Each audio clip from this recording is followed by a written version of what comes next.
के अपना कंधा देते उस लेडी को, मक्खन दिन की बीवी को, जिसकी 2 छोटी छोटी बच्चियां हैं, तो आपका क्या जाता? अमित शाह साहब से तो आप इतना मिले, पिछले 2 महीने में एनसी की सरकार क्या कर रही है? दिल्ली जाके शॉल देते हैं, they are on a shawl spree, लेकिन आपके जो अपने लोग हैं उनके लिए आप बात नहीं कर रहे। There is no sense of safety, there is no sense. Democratic country में अपनी आवाज उठाना गलत है?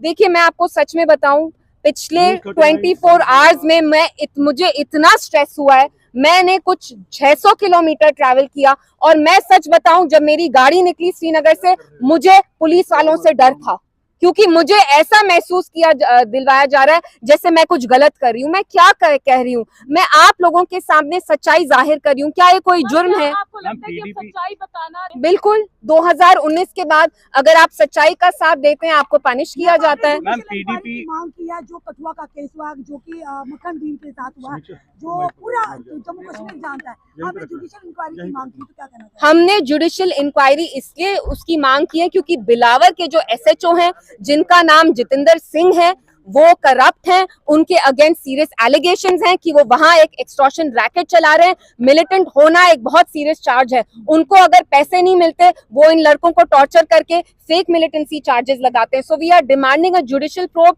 And we also demand that this SHO should be immediately sacked. And मैं, जो हमारे जितेंद्र सिंह हैं, जो कठुआ के एमपी हैं और मिनिस्टर हैं, मैं उनसे पूछना चाहती हूँ, सर आप कहाँ हैं?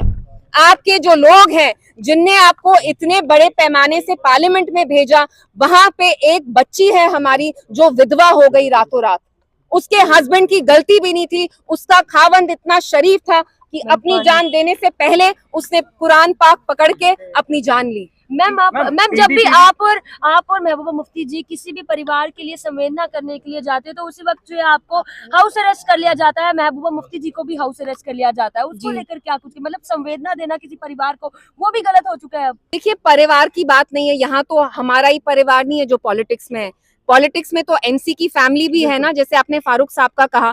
फारूक साहब खुले हैं, उनके बेटे भी, एंड ये बहुत अच्छी चीज है। लेकिन सरकार बनने के बाद एक ही चीज बदली, पहले एनसी को भी हाउस अरेस्ट में रखते थे, आज उसी एनसी को गवर्नमेंट ने फुल खुली छूट दी है। एलजी एडमिनिस्ट्रेशन के अंडर जो पुलिस है, एनसी के मिनिस्टर्स को इसलिए खुली छूट दे रहे हैं क्योंकि एनसी कहीं ना कहीं यहाँ जो सच्चाई है उस पर पर्दा रखना चाहते हैं। हर एक गलत चीज को वो नॉर्मलाइज कर रहे हैं। तभी जावेद राणा साहब को वहां बिलावर जाने दिया, मुझे नहीं जाने दिया। क्यों?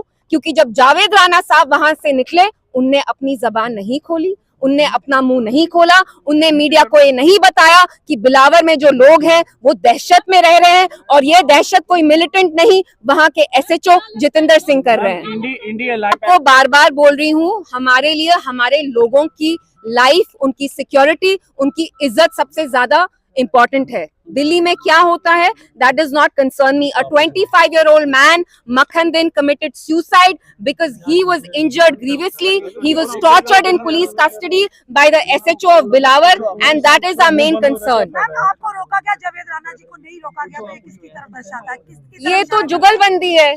एनसी सरकार और एलजी एडमिनिस्ट्रेशन जो पुलिस चलाती है और दिल्ली की बीजेपी में जुगलबंदी है, तभी इल्तिजा मुफ्ती को रोका जाता है और जावेद राणा साहब को अलाउ किया जाता है। क्यों?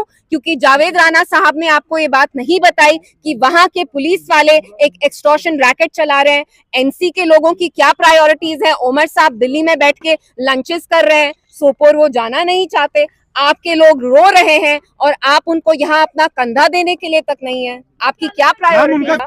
तो फिर मैं भी ट्वीट करके, रैशनलाइजेशन ऑफ रिजर्वेशन हो, 200 यूनिट इलेक्ट्रिसिटी हो, लेकिन सबसे पहले जान है तो जहान है।